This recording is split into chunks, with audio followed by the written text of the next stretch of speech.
Question: have you ever been scrolling through social media and stumble upon an insane NBA moment or game that you missed out on? Don't worry, you're not alone on that one, as in today's video we're going to be recapping every clutch play, every wild comeback, and every controversial moment that you missed in week 4 of the NBA season. Jimmy Butler solos the Brooklyn Nets, finishing with 36 points as he scored 11 straight points to lead Miami to victory. Milwaukee's offense was off the charts versus the Charlotte Hornets, as Damian Lillard and Malik Beasley could not miss from deep, combining for 11 triples, as the Bucks shot 47% as a team from 3. The Bucks offense ranked 6th best in the NBA, while its defense is still down at 23rd. The Pelicans surprised the league with a dominant performance over the reigning champs, as the Nuggets didn't lead at any point during the game. Zion Williamson had 21 points in the first half and ended the game with 26 points on 58% shooting. Down the stretch, it was Ingram and Williamson who carried the Pels home, as they made tough baskets and good decisions. Nikola Jokic was the first player to lose a game with 25, 16, and 17, but he missed shots and turned the ball over late, which costed his team the victory. In a game where it took the Bulls 7 minutes to score their first field goal, they managed to pull out a victory.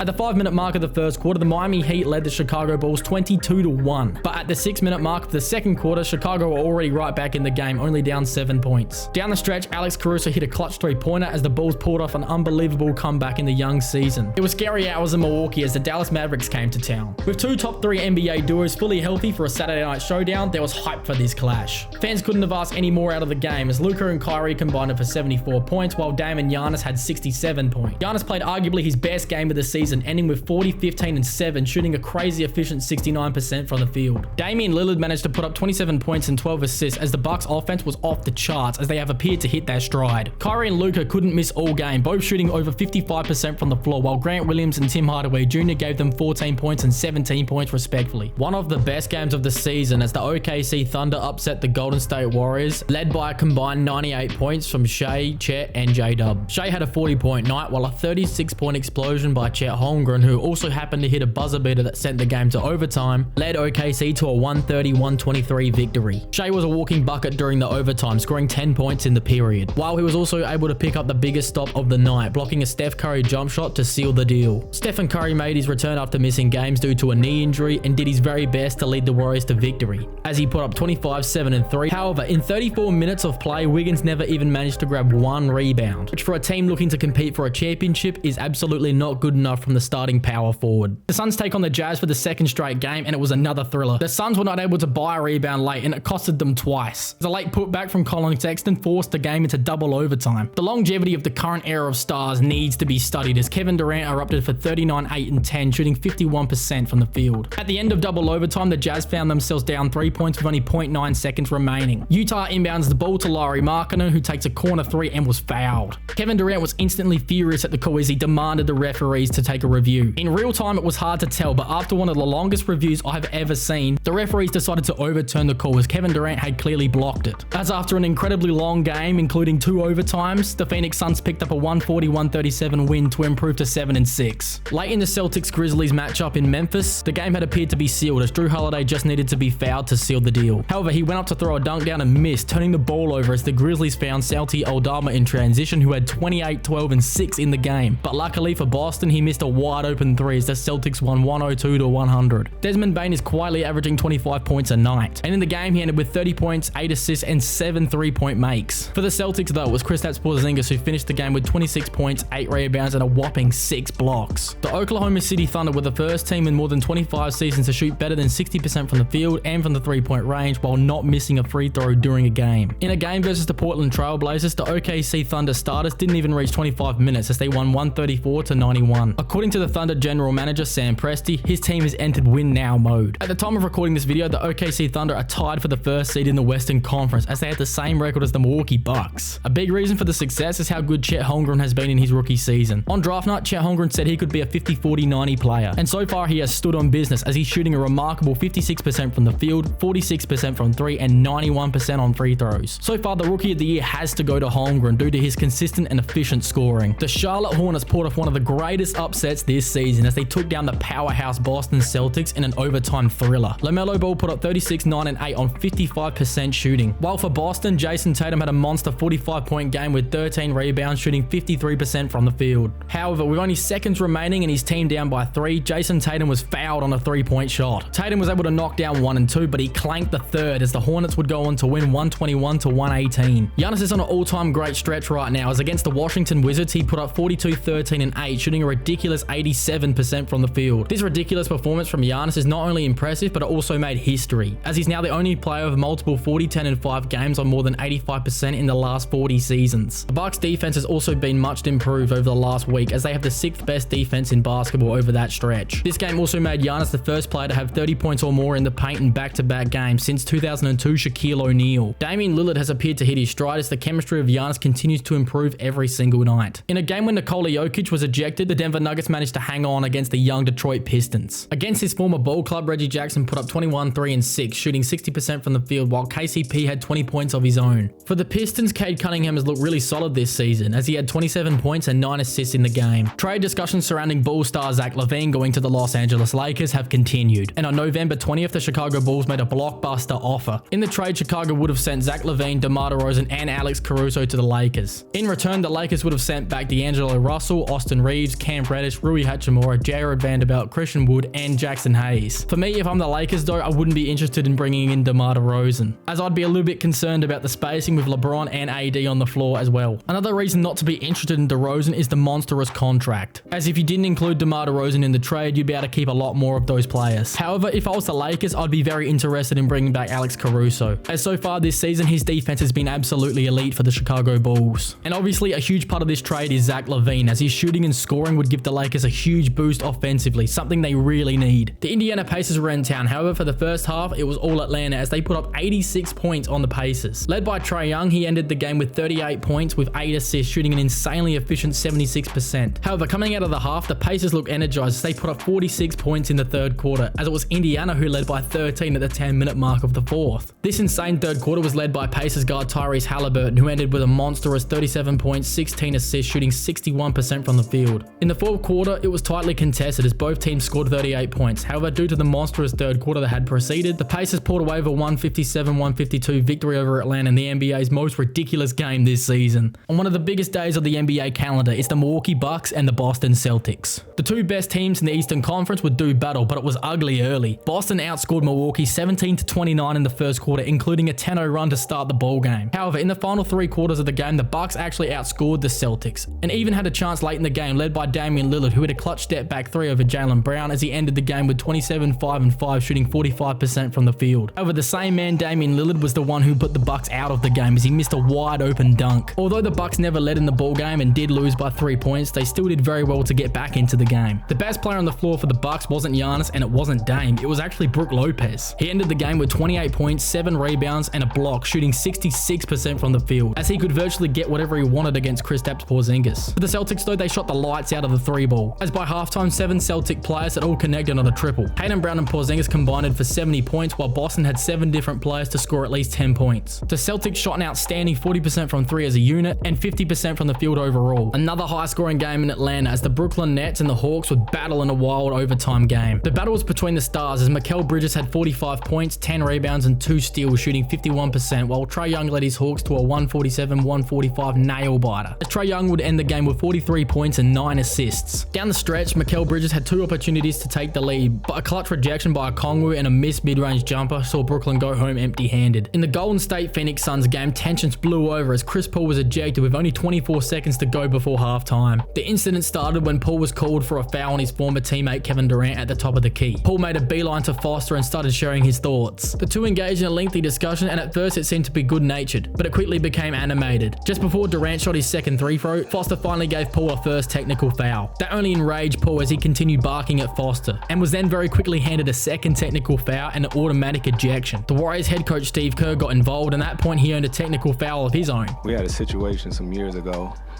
and it's personal. The league everybody knows, it's been a meeting and all that, and I'm okay with a ref talking, saying whatever, saying just don't use a tech to get your point across. The Lakers found themselves down 20 points to the Dallas Mavericks late in the third quarter. However, the fourth quarter saw the Lakers outscore the Mavericks 13-30 as they came back and even took the lead. However, it was a smart heads-up play by Luka Doncic to drive and kick the ball to an open Kyrie Irving for a dagger. For the Mavericks, it was Kyrie and Luka who combined for 58 points, while the Lakers struggled to find a consistent score as LeBron led the team in scoring with only 26. OKC are showing the NBA why they may be legitimate contenders in the Western Conference. Jay drops 40 points, 12 assists, and 3 blocks on the Chicago Bulls in a 102-116 victory to improve to 11-4, making him the second seed in the Western Conference, having a better record than teams such as the Bucks, Nuggets, Sixers, and Lakers. Chet is blossoming right in front of our very eyes as role players like J-Dub and Isaiah Joe are giving them valuable minutes. Meanwhile, at the top of the conference, the Minnesota Timberwolves have a record of 11-3, boasting the league's best defense. The NBA's power rankings after the first month of action features the Minnesota Timberwolves at 5. Minnesota still have to prove to the league that they can maintain this form, as if they keep playing at this level for say 6 more weeks, they will earn the #1 spot for sure. The 4th best team in the NBA right now is the Milwaukee Bucks, who last week were ranked 6th in the rankings, but a 5-game winning streak sees them climb the ladder. In 3rd, we have the Philadelphia 76ers, who dropped 1 spot due to their loss to Minnesota and the Cavaliers. The 2nd best team in ball is still the Denver Nuggets, even after some of the shocking losses they have faced this week. Denver has the 8th ranked defense and offense, making them one of only 3 teams that have a top 10 defense and offense. And the best team in the NBA is still the Boston Celtics. When the Celtics starting 5 features Jason Tatum, Jaylen Brown, Drew Holiday, Derek White, and Kristaps Porzingis, this team has been virtually unbeatable, as the Celtics have an offense and defense that both rank in the top 5. Who is the best team in the NBA after the first month of the season? And which team has been the most surprising to you so far? I look forward to hearing from you in the comments below.